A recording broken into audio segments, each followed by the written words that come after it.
unmuting. Start. With humility and love, I offer myself at Swami's Divine Lotus Feet. Respected Director of the campus, Professor Padmanabhan Seshaiyer, senior professors, faculty, research scholars, student brothers, and the wider scientific community who has joined us online virtually for this talk. We welcome you to the National Science Day 2021 celebrations at Sri Satsai Institute of Higher Learning. So as we know, the National Science Day is celebrated every year on February 28th. And this year, the theme of this National Science Day 2021, as envisaged by the Government of India, is titled as Future of Science, Technology and Innovation and its impacts on education, skills and work.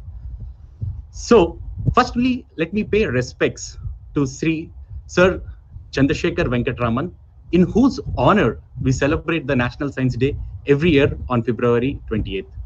As we know, National Science Day is celebrated every year on 20th February to commemorate the discovery of Raman effect by Sir C.V. Raman.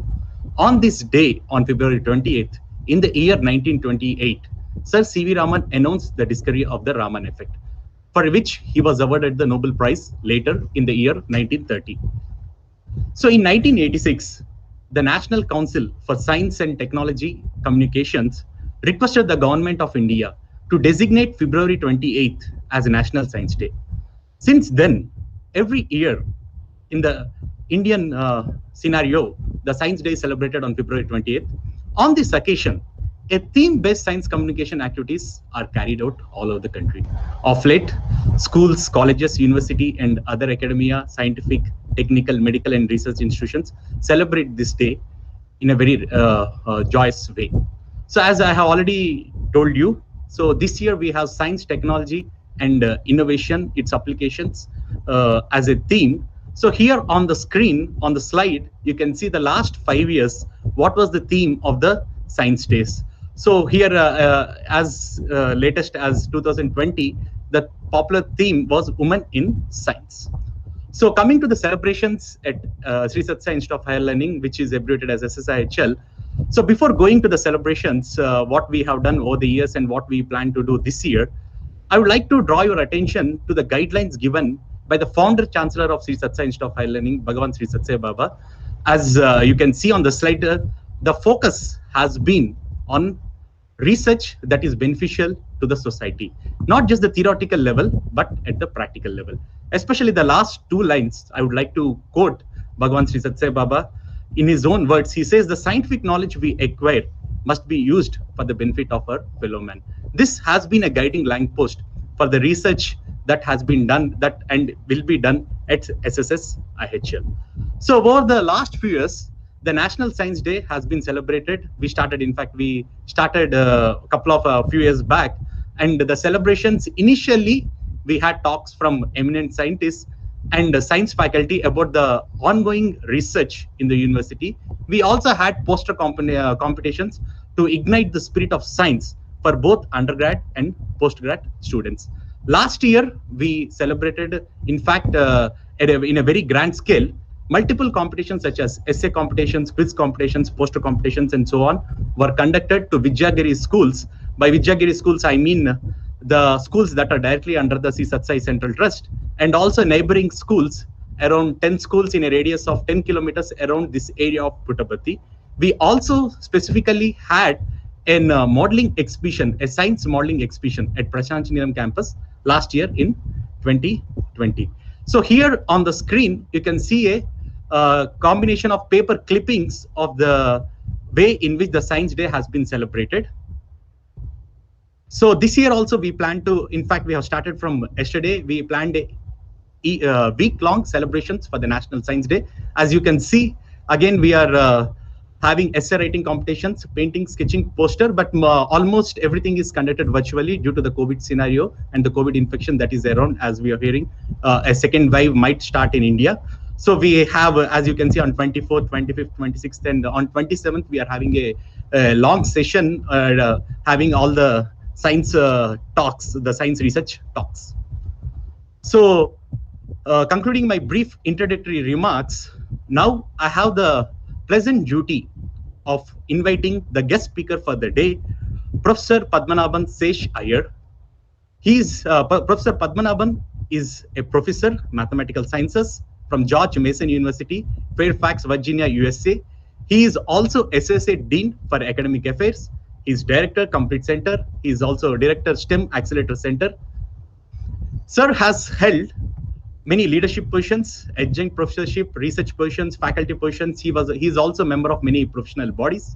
His research interests include computational mathematics, computational biomechanics, STEM education, innovation, and entrepreneurship. He has around 125 publications in referred journals and 72 awards, honors, recognitions under his belt. So he has around 50 grants to his credit. And this is one of the most interesting part of Sir, where he is most sought after public speaker. He has given around 300 global talks, both I would say national and international, and he has participated in invited talks, colloquiums, conference, presentation in various platforms. So, in line with the theme of the Science Day, Sir has decided to speak and titled his talk as Creating Agents of Change for Transforming the Future of Science, Technology, and Innovation. We welcome Sir. Thank you, Sir, for joining us today. Over to Professor Padmanabhan Seshaiyer. Thank you very much for that introduction. Sairam, everyone, and good morning to you. Let me try to share my screen. I think, do you have to unshare from your side? Yes, okay. Sir, I have unshared the screen. Yes. Now you can share the screen. Yes.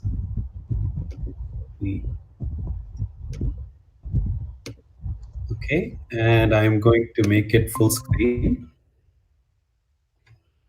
Tell me if you are able to see my first screen. Yes, sir, we are able to see your screen, sir. Okay. Well, first of all, thank you very much for inviting me again, because I had one of the best experiences coming to Sri Sathya Sai Institute of Higher Learning before COVID, when we arranged a conference at that location. And we were able to bring a lot of distinguished speakers, and also we were able to engage in research, educational, and discussions around all topics. And most importantly, we all had an opportunity to have darshan as well. So this was, probably one of the best highlights for us, all the speakers. I'm in spirit with you all today, and I can't be there physically, but I'm definitely, when I get the chance, I will definitely be there in person. So I'm actually very excited to speak on this topic, because this is something that is very dear to my heart. And as was mentioned in the introduction, I am affiliated with several organizations, as I'm showing in the screen. Every organization from, the National Science Foundation, where I've served as a program director, and have been very fortunate to receive grants that fund my research and educational activities. And National Science Foundation, for those of you that may not know, is the same function as the DST in India. And then the National Institute for Health, which is like the Public Health Foundation in India. And Virginia Department of Education is my state, so all the educational activities that goes on. And then just like the national academies in India, I serve on the national academies in the United States on a commission for understanding mathematics instruction and policies around it, and several other agencies. And so it's really good to be a part of these organizations and learn how diverse thoughts are exchanged. And that's probably one of the best reasons why I encourage many of you to serve in as many committees and commissions as possible. So you get to understand the perspectives from the other organizations and the impact that you can have. So I will flash this slide. I want to make sure that you are able to see my second slide. Is that correct? Yes, sir. Yes, sir. We are able to see your slides, sir. Great. So for those of you, I just flashed this slide because I will try to get to this at the end also, but you're welcome to, contact me through LinkedIn or Twitter or any other form, or email, for example. And so feel free to, contact me anyway. And so as I was telling you, I have made my mission in the last few years to not just serve as an educator, but educator for all. What that means is, on the top left, you're seeing a picture that demonstrates engaging students in the classroom as a facilitator rather than going to the board and teaching. So having the students actually write and we facilitate as a teacher. So this is called active engagement, active learning. And the next picture on the top is working with people in the field, veterans who actually bring back problems from the field and how you can use science, technology, and innovation to address some of the challenges that they have seen in real when they are at war, for example. The next group on the top is undergraduates, graduates, and postdoctoral students who are working, one summer with me on research. And in the bottom on the right side, in the second row, the last picture is a group of teachers. I really enjoyed my session at the school across from the institute where you all are. And I really enjoyed a session. I requested a session to be arranged with the teachers, and I really had a lot of fun going and talking about pedagogical practices. And then, as you all heard at the beginning about the importance of women in science and technology and engineering and mathematics, one of the big challenges in the United States is having many women pursue subjects like mathematics, subjects like technology, subjects like engineering. So in order to create that, create and attract more women to pursue these areas, we created a program called Focus, especially females of color underrepresented in STEM. That's what FOCUS stands for. That's a program that I created with some of my colleagues, where we bring 100 girls to campus and we actually engage them in science, technology, engineering, mathematics over a full week. And now many of these students, they started with us when they were 11 and 12 years old. Now they are coming into college. The whole point is that get their interest much early so that you can actually have them think about going into one of those disciplines as they enter college. And then, of course, not just engaging students inside the classroom, but also teachers inside the classroom. That's the picture that you're seeing at the bottom. And then one other thing that I really enjoy is working with many countries. I work with close to 23 countries. So the country that you see here is on the second row first is a country called Suriname. I'll talk about that a little later. Believe it or not, 1/3 of the people in Suriname, which is in South America, are actually people of Indian origin.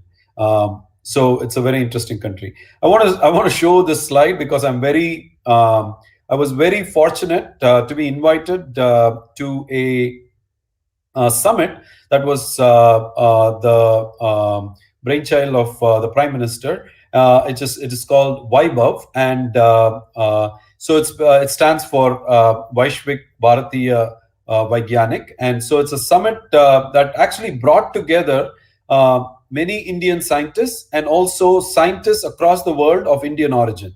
And the whole idea was to come together to actually lay out a roadmap for what the future of science, technology, and innovation in terms of research and development in India should be. In fact, what defines an Indian researcher, and how do we actually talk about a global Indian researcher for solving emerging challenges. And so it was very nicely arranged by the Ministry of Education, and from the I believe it's the Prime Minister's office that put this together. And so I was very fortunate to be invited to this one particular group. And as you can see, they actually came up with many verticals, as they called it.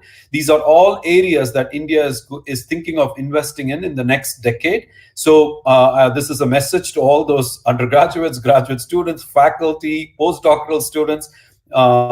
Think about aligning your areas to any of these things: quantum, computational sciences, earth sciences. So I was invited for data sciences, and you may already know I'm giving another talk on the 27th, and I'll be focusing on data sciences when I talk on Saturday. So this is one of the real nice programs. This happened in 2020. So India was very busy during COVID. Not only did they actually they were able to do a good job at controlling COVID and compared to the United States and all that. But they also were focusing on lots of things. This happened in October 2020.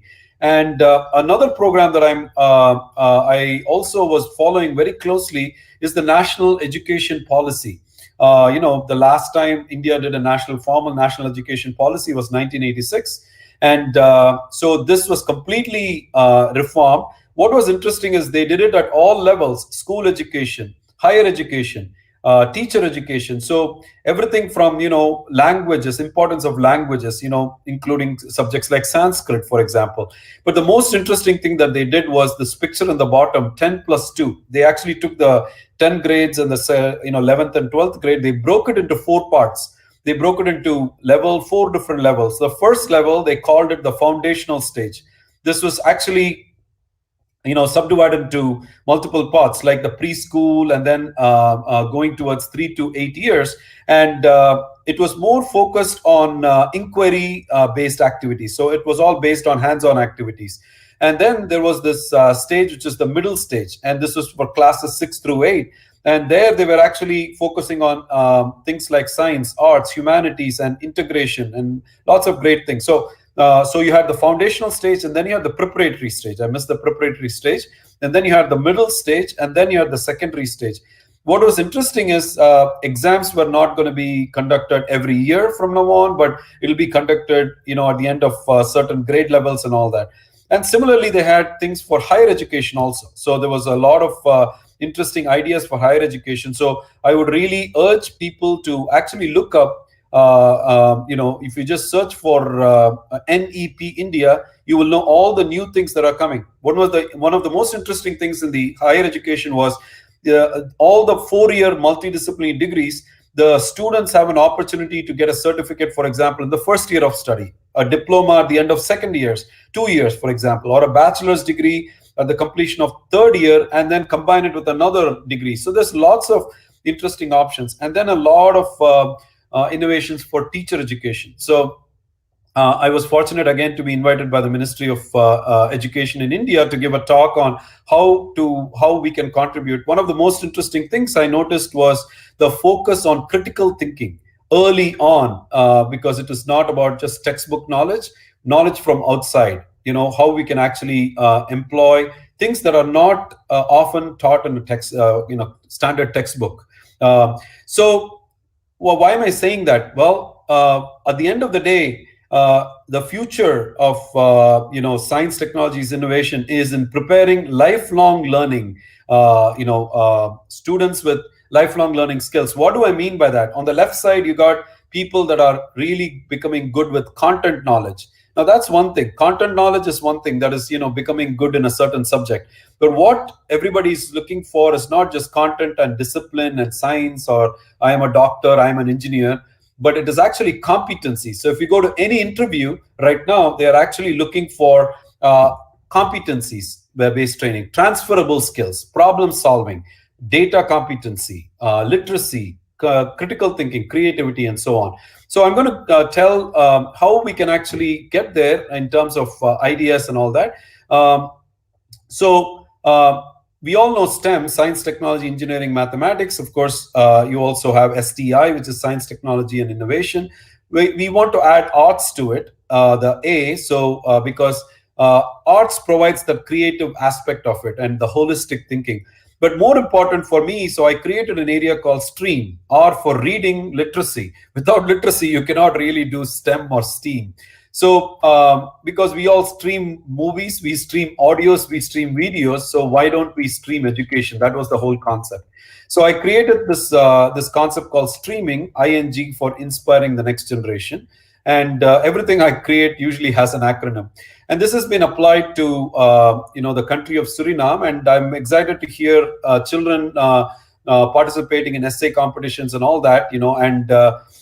So what you're seeing here is how students are engaging in science, technology, reading, engineering, arts. The whole country is now has this in the curriculum. This is the Minister of Education that I'm standing with, who is very, very excited about this program and already has the curriculum that incorporates, like when a science teacher is teaching science, they should talk to the children about what's the math, what's the history, what's the engineering aspects of it. Or when a math teacher is talking math, they should talk about the science. So this is exactly how Sir C.V. Raman and all these Nobel laureates, they don't, even though they got their Nobel Prize, for example, in physics, they are very good in mathematics, they are very good in other subjects, because they have been trained in an interdisciplinary way. So from younger kids to graduate students and postdoctoral students, what you're seeing here is a group of students in Africa. This is through a grant from the National Science Foundation and the USAID, which is the United States for international development. So working with Tanzania. And what is interesting about this is all the students standing here, they all ended up getting their PhDs. That was what this grant was about. But they had to focus on a societal challenge. And this is what was said in the introduction. So it is not a textbook problem that they were solving. They were solving real challenges. So the picture that you're seeing on the right side is a student that just graduated a few years back with a master's from me. And he's actually talking about how adulteration is happening in all the gas stations, all the petrol pumps. They're pouring kerosene into the petrol. So how do you stop it? And that was the master's thesis, involving mathematical modeling and electrical engineering.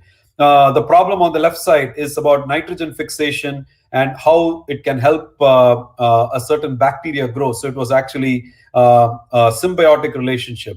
On the top, there are other projects that you have here. These are real problems in the country that got translated into master's or PhD thesis. So how did they get there? Well, you need 4 big things: critical thinking, creativity, collaboration, and communication. I'm going to pause for a second. If you can tell me how much time I have, that'll be great. 20 and odd minutes, sir. 20 and odd, thank you. So the first thing that, so these are very important skills. This is part of 21st century skills. So if I ask you to see a picture and I ask you, what do you see? Most people will say, I see color, I see dots, I see scattered dots. And so what you're just representing to me is your knowledge. You're just telling me your domain knowledge. You're just saying, like, I see dots, I see scatter plot, I see whatever, comes to your mind.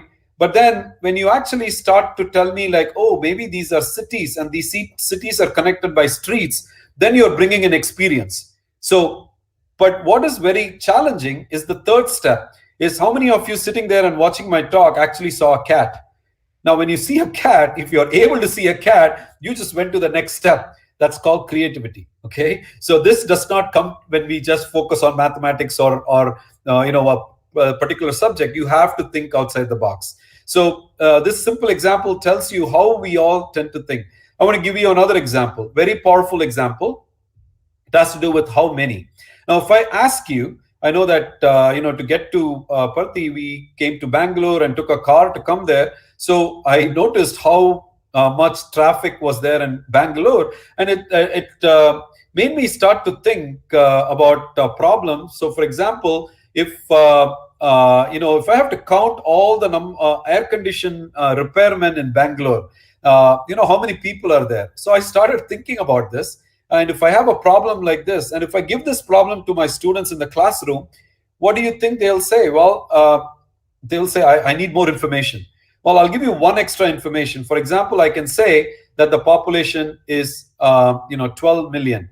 So so if I just give you that's the population, then you can ask me, what does an air-conditioned repairman do? Well, air-conditioned repairman will go to somebody's house, say in Malleshwaram, repair it, and then they'll go to Domlur, repair, and then there is lunchtime because that's the traffic in Bangalore. And then you go to another place in Bangalore, and then you go to a third, fourth place. So basically, you can only do 4 jobs, So it's not like you have too many jobs you can do. What you're seeing is how I'm thinking through this problem. Now, I have to tell you something. 2 weeks back, Google and Facebook came to interview at one of the universities here, and it was a very interesting interview. If you actually pass the interview, you actually get to be an intern, $15,000 per month for 3 months. Okay, this was what they were going to pay. And everybody was prepared with computer science, mathematics, and all these things. And all these kids came in. And Google's question was, how many doors are in New York? Can you believe the question they asked? How many doors are in New York? This is the question they asked a PhD student. This is the same question they asked an undergraduate student, a postdoctoral student. So it was interesting. How would you answer these things? And you got about 2 minutes to answer. So if you're starting to think about all the equations right there, then it's not going to happen. It's not going to be something. So this is what the future is looking for, is students that can actually think outside the box. And here's an example. If I ask you how many air-conditioned repairmen in Bangalore, and I give you this one information that there is 12 million people in Bangalore, how do you process this? And let me help you process this. Let's suppose, and again, this is all about assumptions. Google was not looking for an exact answer. Google was looking for how you think through this problem. And that's critical thinking. And I'm going to give you an example. So let's suppose that there is average family in Bangalore, 4 people, mom, dad, 2 children. 4 people in a family, and population is 12 million. So I can quickly calculate the number of families. Very simple arithmetic, divide by 4. Now let's think about all the AC units in Bangalore. Now, how do I actually, well, you have to make an assumption. Not everybody in Bangalore can have an AC. So what if every 5th house has an AC? Okay, if that's the assumption I'm going to make, then I'm going to divide by 5. I know how many AC units need repair. Now, let's think about, I am a air-conditioned repairman. I go to Malleshwaram in the morning, then I go to Domlur, 2 jobs are done, then I take lunch, and then I go to another place, and then another place. That's it, end of the day. 4 jobs a day. Now, how many days are in a week? Well, you will say 7, but I'm going to say I take rest on Saturday and Sunday. So that's 5 days a week I work, 4 jobs a day. That's 20 jobs a week. Okay, great. Now, how many weeks are in a year? 52 weeks. Well, I need to take 2-week vacation. That gives you 50 weeks. So 50 weeks times 20 jobs a week is going to be 1,000 jobs. So that's the number of AC units I need to repair. Now, I want you to observe what I just did. I said 52 weeks and I said 2 weeks vacation and I used 50. I said 7 days and I said I need 2 days vacation and then I said 5. What I'm doing in my head is called computational thinking. I don't want exact answers. I'm making estimates. Because 5 and 50 is easy to multiply, I'm able to do this very quickly. Now, I have 1,000 units to repair, so 600,000 AC units in Bangalore, so number of AC repairmen. If you gave this answer, you walk away with a $15,000 per month internship with Google. So I'm telling you this because you may be doing a PhD in mathematics, just like me. When you go to this Google interview, they're going to ask you this question. So how do you really use that 2 minutes? That's all you have. And so here is how you can bring this. If you're a teacher in a middle school classroom, how do you bring this into the classroom? Well, you could ask like, how many popcorns fill this room? Of course, you don't want to fill the whole room with popcorns. You want to think about it critically. How many, maybe a small popcorn will fit into a 1/2 inch by 1/2 inch by 1/2 inch. So then you ask yourself, how many will fit into a 1 inch by 1 inch by 1 inch? Well, if you divide into 8 pieces, you can fit 8 popcorn kernels. Then you can go into 1 foot by 1 foot by 1 foot. Why did I do this? Well, 1 feet is 12 inches. But remember, I'm going to approximate. So I'm going to use 10 by 10 by 10. So now I know it's 8,000 popcorn kernels. Now that's great. Now I have a 1 foot by 1 foot by 1 foot measurement. I know there is 8,000 popcorn kernels. Now I can tell you exactly how many are in that, not exactly, but approximately. And that is critical thinking. Now, this is not my technique. It's a very famous physicist, just like Sir C.V. Raman. This person that you're seeing got his Nobel Prize in radiation physics after Sir C.V. Raman. And Fermi had a lot of respect for Sir C.V. Raman. He used to talk a lot about, these are all physicists, all Nobel Prize winners. But Fermi was known for something else, for teaching, how he would make the students think just like I made you guys think. Now, it looked like a very simple problem for a high school or a middle school. But let me challenge you guys, all the postdocs, all the PhD students, to tell me, not today, I will come back on Saturday to give a talk. I want you to tell me, if you're going to attend my talk, how many beds will be needed to serve acute cases of COVID-19 patients from Greater Bangalore. Okay, not Greater the Bangalore, it's Greater Bangalore. So tell me a number. Let's see how you are going to think through this. If this was the question I'm asking you for your PhD exam, what will be your answer? So think about all possibilities, number of hospitals, number of people it serves, number of beds, and all these things.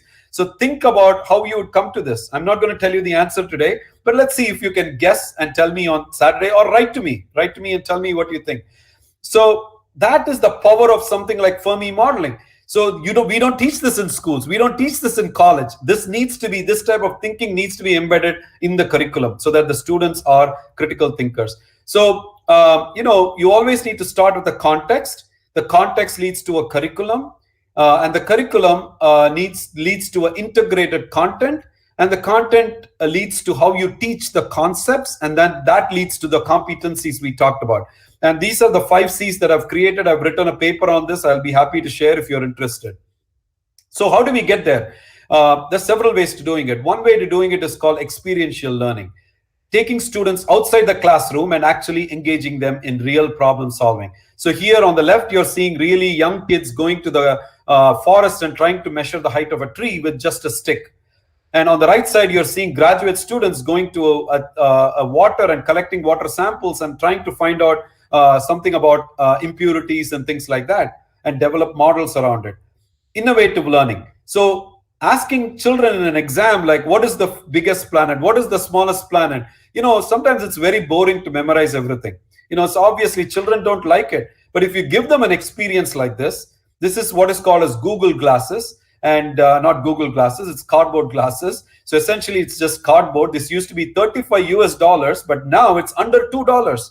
You can make it actually. And this is the innovation here. And you're putting the cell phone right here. You can download a Google app of solar system, and you can actually have a child just in 2 minutes, have turn around and all that stuff, and they learn everything about the solar system.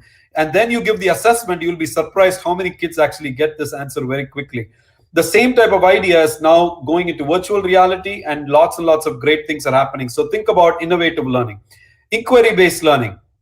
Students, don't give them the answer. They'll give them, ask questions, and that actually helps them to discover the answer. So this whole idea of asking, making them investigate, allowing them to create hypotheses, then discussing among themselves, and then reflecting what is right, what is wrong. This idea of approaches. So what you're seeing here is the girls in the camp that I was telling you, there is a little solar pump here that is actually projecting water. And if you see what it's connected to is a little solar cell. And that day we were supposed to go outside. It was raining. So it's actually a bulb that is actually, the heat on the solar cell is producing this height of the fountain. But what we asked them is like simple things like, if I close this solar cell half, will the fountain go double the height or half the height? If I move the solar cell away, double the distance, will the height go up or down? Now, we don't give them the answer. They have to figure it out. And that's the whole idea. And then they find out relationships and all that. Another powerful technique is learning by doing. If you want to learn about a robotic arm, build it. And that's the way to actually, here is a hydraulic, just with syringe, that students are actually building hydraulic arms and things like that. So there's so many different things that you can do, 3D printers and all that stuff.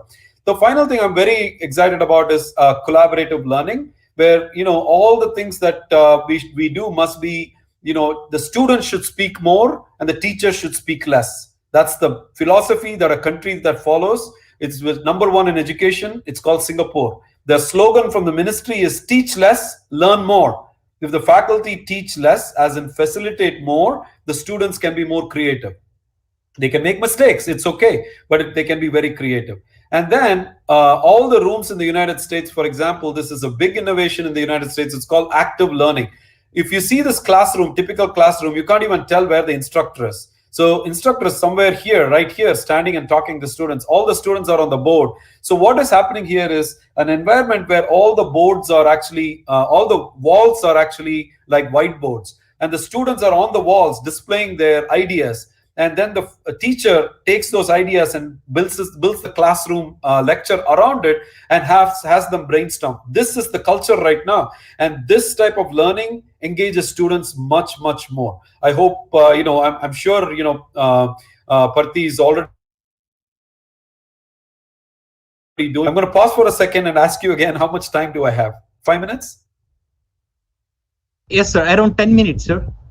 10 minutes. Okay. Yeah. Last one I want to talk about is very important and dear to my heart is challenge-based learning. Challenges. So the United Nations in I have a request to the audience. If you have yes. any comments to make, kindly in the YouTube link upload the comments. So after Sir's talk, we can take the comments and Sir can give his views on your comments or questions that you post. Thank you, sir. Absolutely. Yeah, please write any comments, questions, everything. So the United Nations, in around 2015, they used to be called Millennium Goals. They got transferred to what is called as SDG 2030, Sustainable Development Goals 2030. That means you got till 2030 to achieve these goals. These are very big goals, like very high level, policy level, no poverty, zero hunger, good health and well-being, quality education, gender equality, clean water sanitation, affordable and clean energy, decent work, economic growth, industry innovation and infrastructure, reduce inequalities, sustainable cities, responsible consumption and production, climate action, life below water, life on land, peace, justice, and strong institutions and partnership. Now, if a student comes to me and asks for a project, even though I'm a mathematics and engineering and I work in education, first thing I say is, which of the SDGs appeals to you? I need students to tell me what excites them. That's what I want to know. I don't want somebody to come and say, can I prove a theorem? I can show that, I used to do that, and I used to direct students doing that. After a certain point, you must wonder, why am I getting a PhD? Who am I going to help? Is it helping you or is it helping the customer? You should always think about the user. If your product is not being used by the user very well, then what did you work 4 years for your PhD for, right? So that's the whole idea. So it turns out that this sustainable development goals gives you a high level context to actually think about. But the challenge is, what does something like peace, justice, and strong institutions, what does that mean for mathematics student? What does that mean for a computer science student? You may think about it. Now, by the way, India actually took those goals and actually made it, you can see it in Hindi also written actually, at Sanskrit and Hindi. So they actually have written this, and India is very big on sustainable development goals. So if you are doing your PhD or master's or undergraduate research or a faculty working on research, trust me on this, line up your research towards a sustainable development goals. And for example, suppose you're a computer science faculty member and you are an expert in machine learning. I work on deep learning and machine learning. And you are very good with coming up with new ideas. By the way, one of my former PhD students has produced the fastest deep learning code, and he and I will be talking about this on Saturday. And we have applied this to infectious diseases, and this was published in Science in February 2020. So if you are a deep learning and machine learning person, and you have lots of publications and all that stuff, now how can you make a difference? Well, let me ask you a question. If the government says we are going to put money into mobile bathrooms in India, this was an actual project, by the way. The question for you will be, as a machine learning expert, where will you place the mobile? Where will be the ideal locations where you will place the mobile bathroom? That will be the challenge for you, right? So it could be PhD research project, and that requires all sorts of machine learning algorithms. But at the end of the day, you just created something that is going to be useful to the government or the society, and that is how you should think about projects. So I usually ask students to think about what they want. It may be in quality education. So this is for education. How do you work with education? Or global health? For example, COVID. When You can do simulations, but if you can do simulations to actually help the government, for example, then that's even more powerful. And not only from simulations, you can actually come up with models. They call these compartmental models. Then you can come up with all sorts of mathematics. From there, you can come up with all sorts of graphs. From that, you can come up with all sorts of theory and produce something called the R naught, famously called the basic reproduction number, and how fast a disease spreads and things like that. So yes, so there's still scope for theory, but the idea is, what is the context? Always ask, who are you solving the problem for? Not yourself. Who are you actually solving the problem for? So right now I have a project with the National Science Foundation. I'm very fortunate to get that. What happens when you go back to flying and the person sitting next to you actually starts to cough? They're not wearing face masks, and the cough slowly comes towards you. So the droplets are modeled by what are called as scalar transport equations. The AC vents on the top is going to be fluid dynamics. Once the droplets fall on you, then it is going to be what is called as epidemiology equations, which I'll show on Saturday, for example.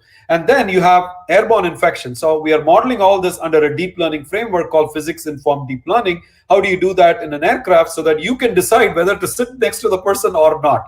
That's the project that I'm currently funded on.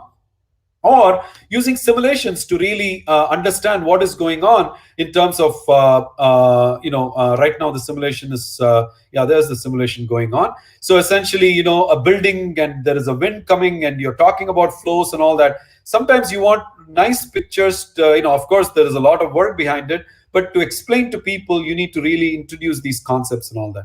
So quality education, we talked about. One of my biggest passions is creating programs for women. I have created several programs. This is one of the programs I'm very proud of. It's called Focus, Females of Color Underrepresented in STEM.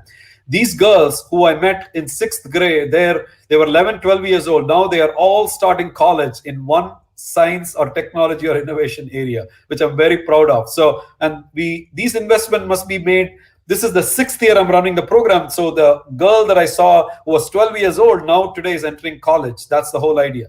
So how do we do this? Well, I use a philosophy called the 5E approach.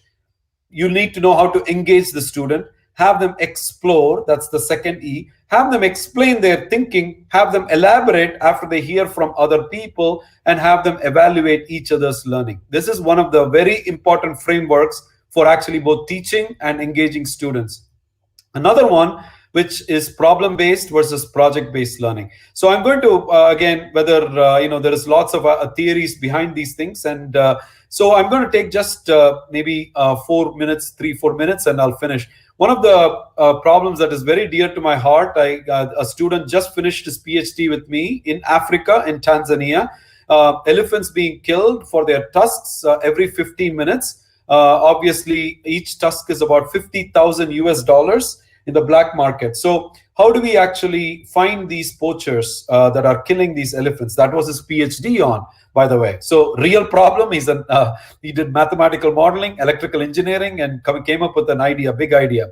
So how did they do that? Well, let me give you another example. A little child is a cancer patient, and the child wants to go inside the MRI to get a scan, and is very afraid, is crying, the child is crying. So when they ask the nurses and doctors, they're saying, oh, give them chocolates, give them ice cream, everything will be okay. But the problem is it doesn't get over, because the child can eat the ice cream and then they'll start crying because they're scared of something. So what somebody decided was to understand how to solve this problem. Well, you solve the problem by asking the right people, not the doctors and the nurses. You ask the child what they are scared of and what they like, what they don't like. And this project became what is called as the redesigning experience for the child. This is how the room looks right now. They made it like a treasure hunt. The child goes like they're going into a theme park and they're enjoying the experience. It's all about the experience of the child, but at the end of the day, they do the scan, they do everything. The child is happy, the doctors are happy, the nurses are happy, the parents are happy, everybody's happy. This philosophy, where you're solving the problem for the user, not for yourself, is called design thinking. Last concept that I want to leave you with. Design thinking starts off with empathy, asking the questions to the right people, asking the right questions. It's the needs assessment. And then you define problem statements. Most companies fail today That's because they go for the solutions rather than writing the problem statements formally. So define the problem statements. For example, in the who should I ask and things like that. So define the problem statements, then ideate solutions, come up with critical thinking, creative ideas, and then prototype it. It could be a website, it could be an app, it could be a drone, it could be whatever you're trying to build, and then you test it. In fact, I told a drone because that's exactly what we ended up building. This is my student in Africa who just got his PhD. He's holding a drone right there. The drone actually has simple sensor. The sensor is actually looking at the animal below or the poacher below, and it can actually relay information to the good people. And I'll tell you a story about this. I don't have time today because of the time limit, but I'll tell you more if you're coming on Saturday. So I want to finish with my last slide. So I have been doing problems as a faculty member, like, typically like mathematics world. I take a problem from, like, for example, one of the first papers in Zika we published, and you come up with compartmental models, lots of equations, and then you write down and come up with all sorts of theory and get it published. And then I realized, wait a minute, can I actually improve on these models? In fact, students help you to do that. So one of the students came from Puerto Rico, and I asked him, what does he like? And he said he wants to work on peace and justice. I asked him, why do you want to work on peace and justice? Because he said his cousin got recruited into gangs. And so I said, how do you solve gangs with mathematics? Well, he used the philosophy of gangs spreads like infectious diseases. So he came up with the first model for gang violence using mathematical modeling. And this is right now we are working with the police stations and getting data from the police stations, and we're going to do machine learning on it. This paper is already published. So just to let you know, it's all about perspective. If you can change your thinking a little bit, it's all about that paradigm shift. Now we are actually working with, understanding opioid addiction is going up as COVID is going up. So now we are trying to understand. Another student is studying this, and she's at University of California, Berkeley, and working with me. At the end of the day, we are now creating, for example, a device, a wearable that is on, somebody's hand who wants to maybe, thinking of committing a suicide or taking drugs. But then the wearable is actually running machine learning, taking all the wearable is not running the machine. It's just collecting information from the body, and it's sending it to a cloud, and it's actually churning out all this information and trying to tell the person, if the person is even thinking about committing suicide or taking drugs, so there will be a cell phone call automatically saying, hey, let's go for coffee. And that type of distraction is what we are creating. And that is innovation. So we started with science, we went to technology, and then innovation. Last slide. So you need to start with the context. Think about the Sustainable Development Goals. And then you need to create a curriculum. Think about the design thinking approach that I was telling you. Then you need to create an integrated content. Think about the stream approach that I told you. If you're a mathematics professor, think about the science. If you're a science student, think about the history and so on. And then you need to teach it with good concepts. Think about the 5E approach that I talked about. How do you teach it in a good way? And then finally, you get the competencies, which is critical thinking, creativity, communication, collaboration. Why is Singapore on the top of the chart in terms of education? Because of a simple slogan called teach less, learn more. So let's try to think about how to move our educational system from a teacher-directed to a learner-centered, to development of knowledge, to development of skills. So not just content, but also process. So it's not just solving problems for inside a classroom, but solving it for the community.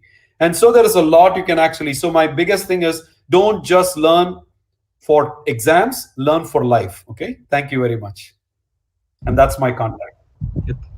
Thank you, sir. So we have lots of comments. So we have kind of filtered, and you can see in your chats the comments posted by the audience attending this talk. So let me actually stop share so I can see the comments also. Yes, sir. I just did stop share. Let's see. In the chat, I can see the comments. Yeah. Great. Okay. Wonderful. Yeah. So should I just pick? That's very nice. Let me see who's the first one. 5 to 10 minutes time, we can have the comment session. Yeah, 5 minutes? Okay, yeah. So I see that infusing art into science and technology. By art, you mean music, or if yes, how are you proposing to do that? Very nice question. Art also means using art to teach mathematics, using art to teach music, for example. You play music, but if you think about playing music, you talk about octaves. Octaves is all related to fractions, for example. So if you're doing, sari gama pada nisa, it's about fractions. You can teach fractions. You can start very early and talk about a quarter, and talk about, which is one of the big areas that children actually have difficulty with. So it's about infusing how they learn music. Sometimes kids learn music very quickly, but mathematics is very hard. But if you can connect those two things, then you've actually incorporated arts, for example. That's just an example. Another question on considering, great, AI, not so far from today. How do you think the modern examination system believes in memory? I'm actually completely believe that it's going to change. It is not going to be, in fact, the more we ask students to memorize and regurgitate all the knowledge, it is not going to help, because at the end of the day, they're, the questions, like I told you, how many doors are in New York was the question they asked last month. And students that actually had seen my talk before, they got the job already, because they said, Fermi problem, and they went through, and Google was not looking for those answers. So it is going to be the one. The question I can tell you, Sai Kumar Mishra, is it is not going to be about the exact answer. It is going to be about the process. So, and how you explain the process, how do you critically think through it? That's where the rubric is going to be. The rubric will be the student is able to, for example, even the brightest student, the student that gets first rank in IIT, they probably know one way to doing the problem, but can they do a picture and explain it? Can they explain it using tools? So it is going to be about not being able to solve one problem 100 ways. It is going to be, one problem 100 ways is exactly what I want. Not being able to solve like 100 problems, but solve one problem 100 ways. That's the type of training that is going to happen, actually. And AI is the closest that you can do come to machine learning. So students are going to learn. Everything is around us, public. So, we want to make sure that we also adapt as we teach and engage them in the students. So last comment on this. The whole world treats students as consumers, but today's students are producers of information. Even better, students are peer reviewers. So we need to respect that and actually be able to work with them so that they can actually be able to engage in the classroom. I can't remember if I ever talked in the classroom when I was, when I was a student, but it is completely different now. So the same type of thing should be in the exams also. So one last question is, how do we negotiate with study well to earn well mindset? Well, that used to be good. So the study well is as long as it's not memorized well, like putting a word like study well, memorize well, write well, what you remember, and then earn well. I would probably cross out those two things in between: study well, think well, and earn well. So I think that's going to be how we can do this. And to your question, Ganti, is the idea of innovation, entrepreneurship mindset. We need to build that much earlier. And this is where the design thinking approach is going to be classic. It's going to be really how we think about the solving the problem for the user rather than solving the problem for yourself. Yes, sir. We have two more comments, sir. Some student has asked about what is the relationship between STEM and social sciences. Just the comment above. Oh, very nice, very nice. So STEM, of course, is science, technology, engineering, mathematics. I see those as tools or vehicles to actually be able to come up with solutions for problems that are motivated by the societal challenges. So they are very tightly integrated because the social science motivates challenge and the STEM helps to solve the challenge. So, I would say, and then they go back and inform the societal challenge, the social science, and the social science can tell, well, it's not a good solution. And then the STEM tries to refine it, maybe make a better algorithm. And then you come back and say, so it's a cycle. So I would say that they inform each other back and forth, and that's how you create solutions. So together. Yes, sir. Thank you so much, sir. I understand there are a few more queries, but due to lack of time, absolutely no problem. And to all the audience, you can contact sir, as already sir has flashed his contact details, so you can always contact sir. And again, I will really, it's so energizing to listen to your talk, sir. And also it's interesting the way you have said that teaching, how it has to be transformed, interesting learning process rather than a teaching process. So due to lack of time, maybe the last I may have to go for the vote of thanks. So thank you, sir, for your valuable insights and inputs into the topic, transforming the future of science, technology, and innovation. So we are eagerly awaiting for the next talk in Saturday's colloquium of Department of Mathematics and Computer Science. So I also take this opportunity to thank the administration for permitting us and also providing the required infrastructure for today's session. I would personally like to thank, though they are not, they prefer to work backstage, the Research Scholar brothers who helped us a lot with live streaming for this online session. Finally, we pay our gratitude to Bhagwan Sri Sathya Baba for his blessings for the successful execution of this event. Thank you, sir. Thank you, audience. Thank you. Thank you, everyone. Thank you. Bye.